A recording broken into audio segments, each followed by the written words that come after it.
Good morning students, welcome in the next lecture of Pharmaceutics 1. We are discussing the chapter clarification and filtration. In the first lecture I have explained you what is filtration, definition of filtration, definition of ultrafiltration, clarification, coarse filtration and straining. After that we have discussed Darcy law, factors affecting rate of filtration. Now we are going to discuss the next topic which is very important from examination point of view, that is filter media. What is filter media? Filter media is the surface upon which solids are retained in the process of filtration. तो filter medium क्या चीज है? वो surface है जिसके ऊपर solid जो है रिटेन हो जाते हैं, रुक जाते हैं। जब आप फिल्ट्रेशन करते हो, आप लिक्विड को फिल्टर मीडियम में से पास करते हो, सॉलिड उसके ऊपर आ जाते हैं, क्लियर लिक्विड नीचे आ जाता है। तो उस सरफेस को हम कहते हैं फिल्टर मीडियम। जैसे हमने उसमें देखा था, हमने जो डायग्राम बनाया था उसमें हमने गोनिकल फ्लास्क ली थी, उसमें हमने फनल लगाई थी, फनल के अंदर हमने फिल्टर पेपर लगाया था, ठीक है। तो वहाँ जो फिल्टर पेपर है उसमें से आप क्या कर रहे थे, लिक्विड को पास कर रहे थे। तो फिल्टर पेपर जो था आपका वो फिल्टर मीडियम की तरह एक्ट कर रहा था और नीचे आपको क्या मिल रहा था, क्लियर फिल्ट्रेट मिल रहा था, ठीक है। तो ये है आपकी प्रोसेस फिल्ट्रेशन और इसमें ये जो फिल्टर मीडियम था वो एक्ट कर रहा था एज फिल्टर पेपर एक्ट कर रहा था एज फिल्टर मीडियम। अब जो आपका फिल्टर मीडियम होता है ये इसके कुछ characteristics of good filter medium, ये 4 नंबर में आपको सेक्शन बी में पेपर में आते हैं कि जो फिल्टर मीडियम आप यूज कर रहे हैं उसके अच्छे कैरेक्टरिस्टिक्स, उसके क्या कैरेक्टरिस्टिक्स होने चाहिए, कैसा फिल्टर मीडियम आपने यूज करना है। तो पहला तो ये होना चाहिए कि जो भी लिक्विड आप इसमें से पास कर रहे हैं it should not absorb the liquid, उसको ये एब्जॉर्ब ना करे, ठीक है। It should not absorb the constituents of the liquid medium undergoing filtration, कि जो भी लिक्विड आप इसमें से पास कर रहे हैं फिल्टर मीडियम उसको एब्जॉर्ब ना करे। अब ये देखिए आप लोग जब आप फिल्टर पेपर यूज करते हैं आप देखते हैं वो पूरा गीला हो जाता है, इसका मतलब वो पूरे का पूरे लिक्विड को एब्जॉर्ब कर रहा है, ये उसकी कमी है फिल्टर पेपर की, ठीक है। जो पहला फैक्टर है कि हमारी रिक्वायरमेंट ये होती है कि वो एब्जॉर्ब ना करे, ठीक है। सेकेंड रिक्वायरमेंट हमारी क्या है, it should be resistant to the corrosive action of the liquids. अब देखिए आप लोग जैसे मान लो आपने कोई एसिड फिल्टर करना है, तो एसिड को आप पेपर में से फिल्टर नहीं कर सकते, आप जानते हैं पेपर आपका जो है बर्न हो जाएगा, उसको क्लोथ से भी फिल्टर नहीं कर सकते, तो उसके लिए आपको कोई डिफरेंट फिल्टर मीडियम यूज करना पड़ेगा। तो मतलब जो भी आपका फिल्टर मीडियम है वो कोरोसिव एक्शन जो है लिक्विड का, जो उसको कोरोसिव एक्शन है उसको उससे इफेक्ट ना हो, ऐसा फिल्टर मीडियम आपने यूज करना है।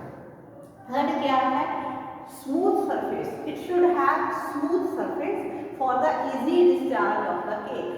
जो आपने मान लो फिल्टर पेपर ही लिया है उसके ऊपर जो केक बन रहा है, जो सॉलिड फिल्टर केक बन रहा है उसको आप आसानी से रिमूव कर सको। कई बार क्या होता है कि जो क्लियर लिक्विड आता है वो हमारे काम का होता है और कई बार जो केक होता है प्रेसिपिटेट्स होते हैं वो हमारे काम के होते हैं। तो सरफेस अगर स्मूथ होगी तो आप नाइफ के साथ आसानी से उस सॉलिड को कलेक्ट कर सकते हैं। फोर्थ क्या है आपका, it should allow free flow of liquid, जो भी आपने फिल्टर मीडियम यूज करना है उसमें से लिक्विड इजीली फ्लो कर सके, रुके नहीं, ठीक है, ऐसा फिल्टर मीडियम आपने यूज करना है। नेक्स्ट क्या है, रेजिस्टेंट टू केमिकल रिएक्शन, जो with the contents of the liquid to be filtered, जो भी लिक्विड हम पास कर रहे हैं उसके साथ फिल्टर मीडियम का कोई भी केमिकल रिएक्शन नहीं होना चाहिए, न्यूट्रल मटेरियल होना चाहिए। अगर केमिकल रिएक्शन हो गया तो फायदा क्या है, तो वहीं से आपकी प्रोडक्ट जो है खराब होनी स्टार्ट हो जाएगी। और लास्ट क्या है, सफिशिएंट मैकेनिकल स्ट्रेंथ, स्ट्रॉन्ग होना चाहिए।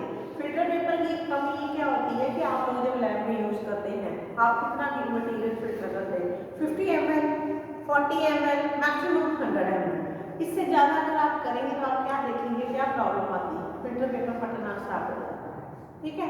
तो उसमें मतलब आप कह सकते हैं कि उसकी मैकेनिकल स्ट्रेंथ बड़ी पुअर होती है। तो अगर आपने जैसे लार्ज स्केल पे लार्ज वॉल्यूम अगर फिल्टर करना है तो वहाँ पे आप ऐसा फिल्टर मीडियम यूज नहीं कर सकते, ठीक है। तो इवन जो आपका अंडर प्रेशर, जैसे मैंने आपको बताया था कि ऊपर से हम दबा सकते हैं, प्रेशर डिफरेंस क्रिएट करने को। तो अगर आपने अंडर प्रेशर फिल्ट्रेशन करनी है तो अगर आपका फिल्टर मीडियम वीक होगा तो भी वो खराब हो जाएगा। तो ये कुछ रिक्वायरमेंट्स है किसकी है, एक गुड फिल्टर मीडियम की आइडियल रिक्वायरमेंट्स है। अब जो सिलेक्शन ऑफ फिल्टर मीडियम है, अभी आप पढ़ोगे बहुत एग्जांपल्स हैं आपके पास फिल्टर मीडियम की, तो कौन सा आपने चूज करना है। तो सिलेक्शन किसके ऊपर डिपेंड करती है, सबसे पहली चीज द क्वांटिटी एंड जो क्वालिटी है, क्वांटिटी एंड आप कह सकते हैं nature of the material to be filter. पहली चीज तो है क्वांटिटी कि कितना लिक्विड आप फिल्टर करने जा रहे हो, 50 ml कर रहे हो कि 5 लीटर कर रहे हो।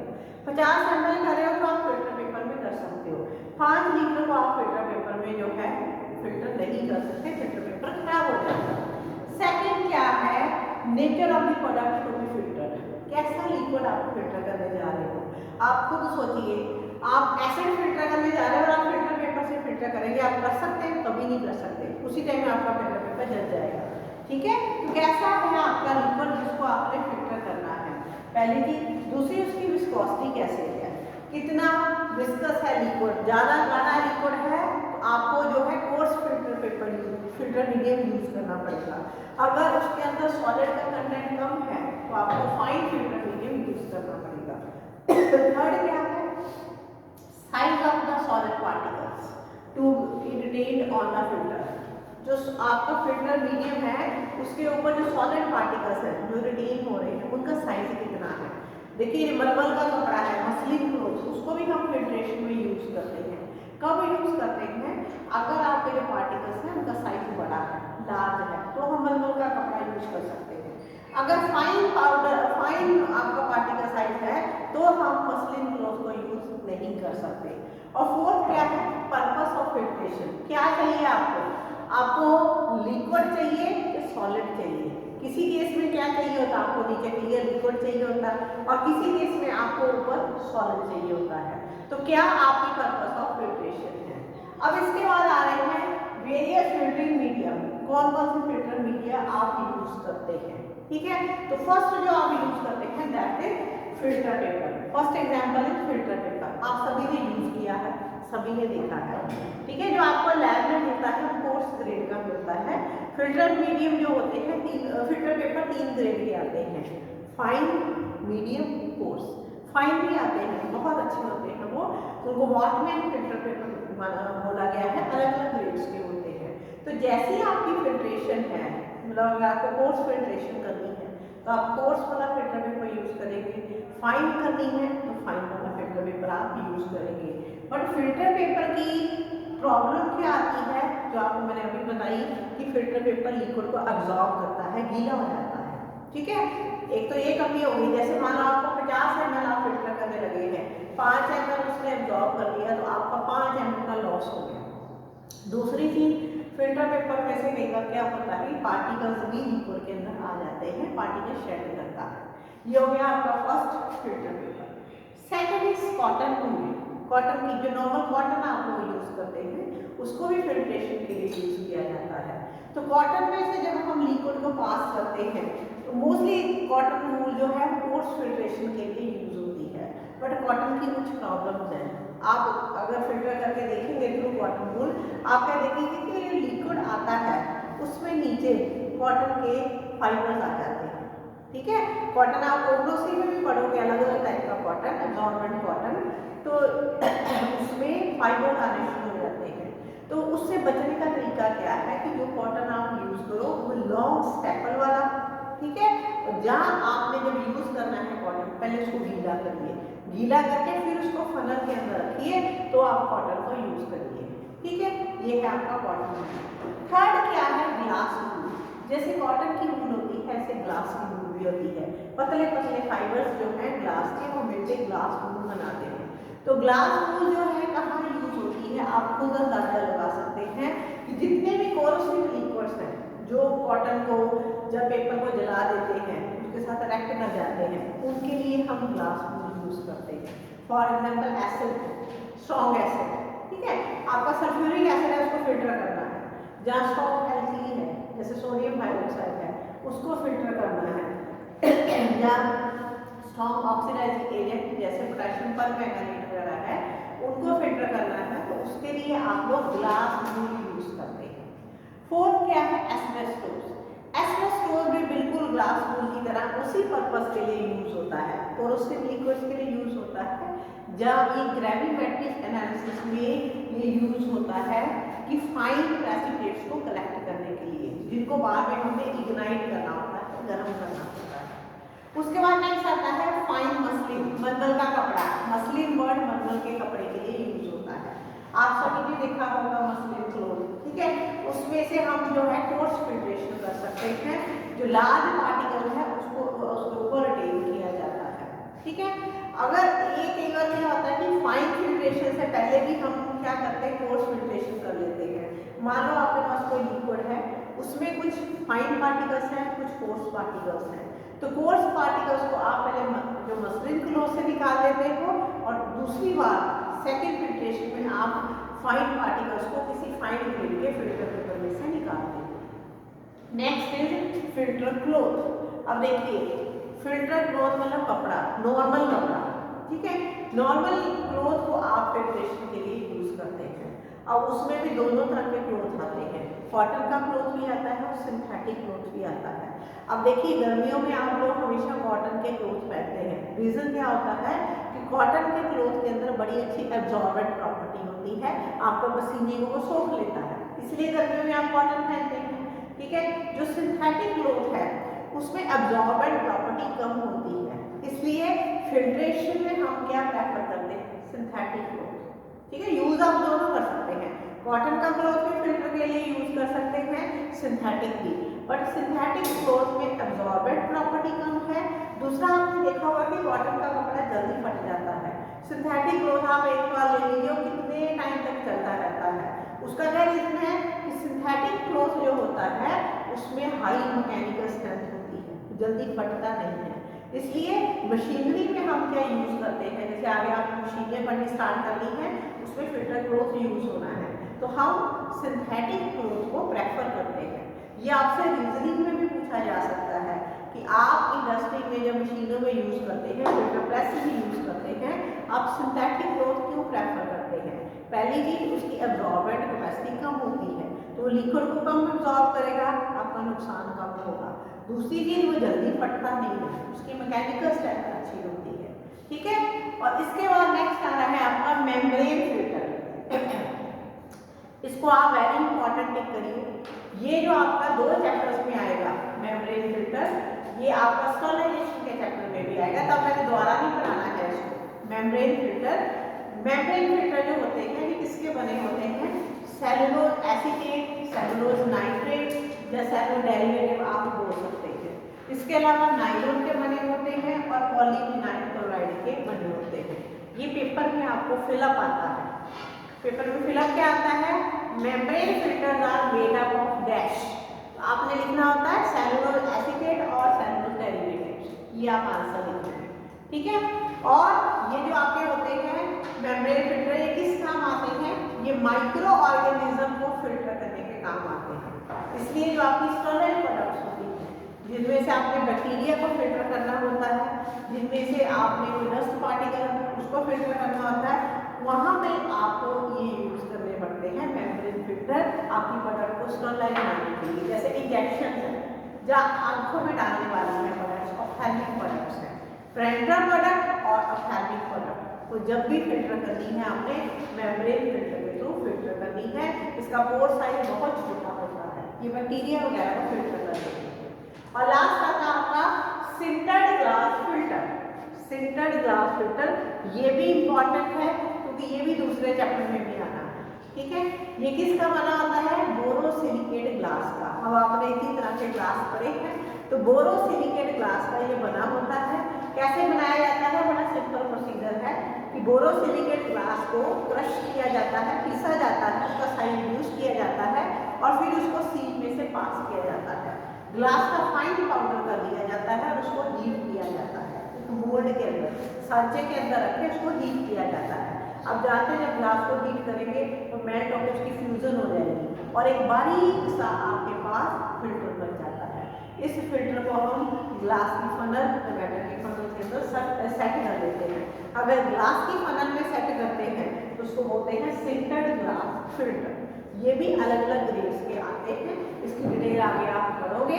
और इनका भी काम क्या होता है, बैक्टीरिया को, वायरस को, डस्ट पार्टिकल्स को फिल्टर करना।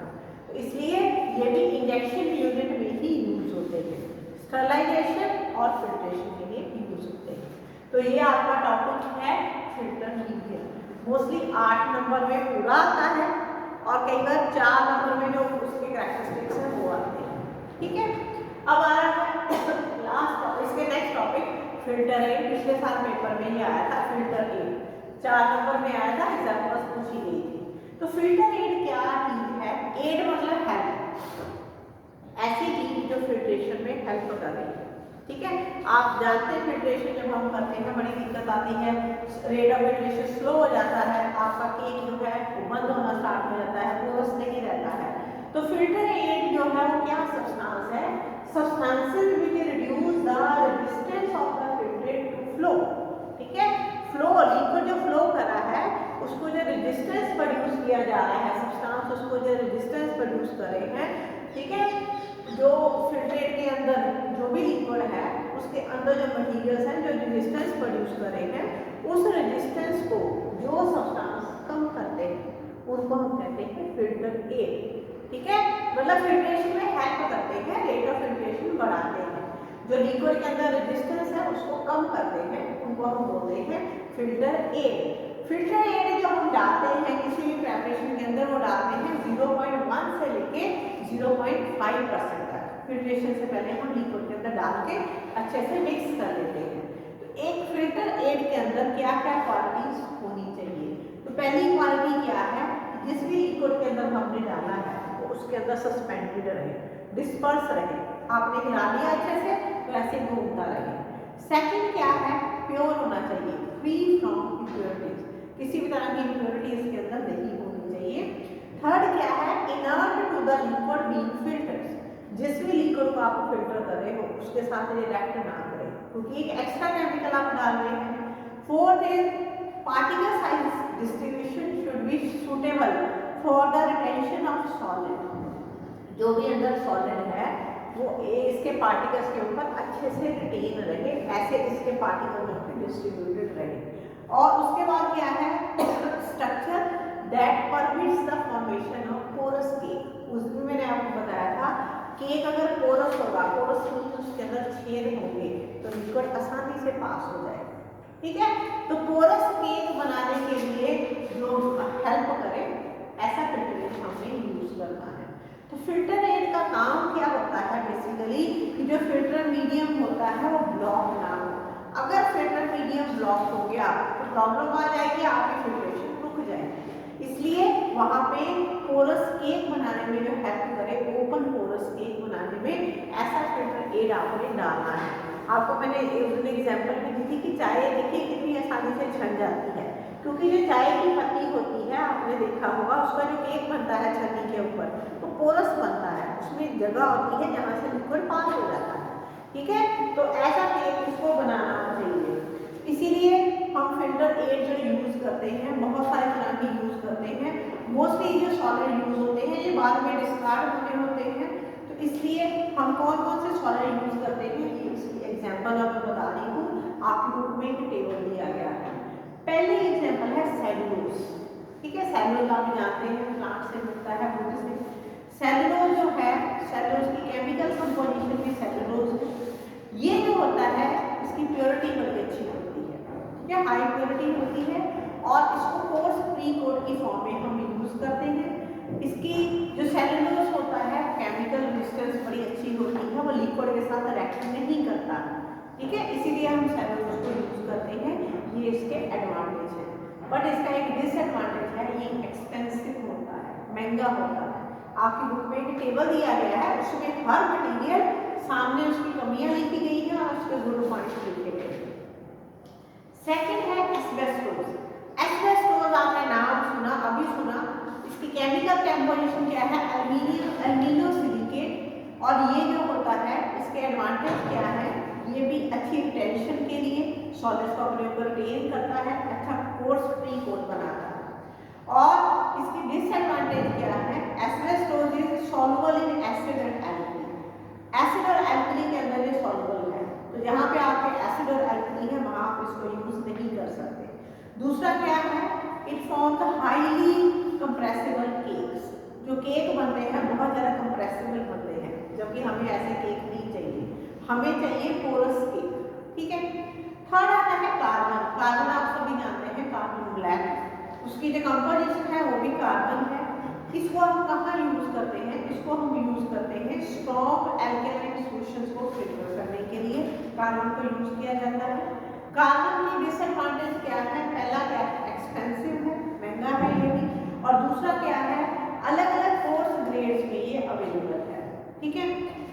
उसके बाद नेक्स्ट आता है आपका डाई एटोमिशियस अर्थ। ये जो मटेरियल है जमीन से निकलता है और इसकी कंपोजिशन क्या होती है, सिलिका होता है, और ये कहाँ यूज होता है ये फाइन फिल्ट्रेशन के लिए यूज होता है, और ये अलग अलग साइज रेंज में अवेलेबल होता है। इसके डिसएडवांटेज क्या है कि ये भी डाइल्यूट एसिड और एल्कली के सॉल्यूशंस में थोड़ा सा सॉल्युबल हो जाता है, तो वहाँ आप इसको यूज नहीं कर सकते। और लास्ट है आपका परलाइट। परलाइट क्या होता है, chemical composition is silica and aluminium silicate, और ये अलग अलग साइज रेंज में अवेलेबल है। कमी इसकी क्या है, एसिड और एल्कली के अंदर सॉल्युबल है, और इसके जो केक्स बनते हैं हाईली कंप्रेसिबल होते हैं। जब कोई चीज अलग अलग साइज रेंज में अवेलेबल है तो उसका आपको बड़ा एडवांटेज होता है। अगर वो कोर्स ग्रेड में अवेलेबल है तो आप उसको कोर्स फिल्ट्रेशन में यूज कर सकते हैं। अगर वो फाइन ग्रेड में अवेलेबल है आप उसको फाइन फिल्ट्रेशन में यूज कर सकते हैं। तो ये है आपका टेबल, यही पेपर में आया था कि water filtrate give example, 4 number का क्वेश्चन था। ठीक है। इस टेबल में से आप मिनिमम 3-4 एग्जांपल पूरी याद करेंगे, नाम केमिकल का, उसकी कंपोजिशन, उसके एडवांटेज और डिसएडवांटेज। ठीक है। अगर आपको फिल्टर एयर का क्वेश्चन 8 नंबर में आता है तो आपको सारा लिखना पड़ेगा, क्वांटिटीज भी लिखनी पड़ेगी और ये टेबल भी लिखना। ठीक है।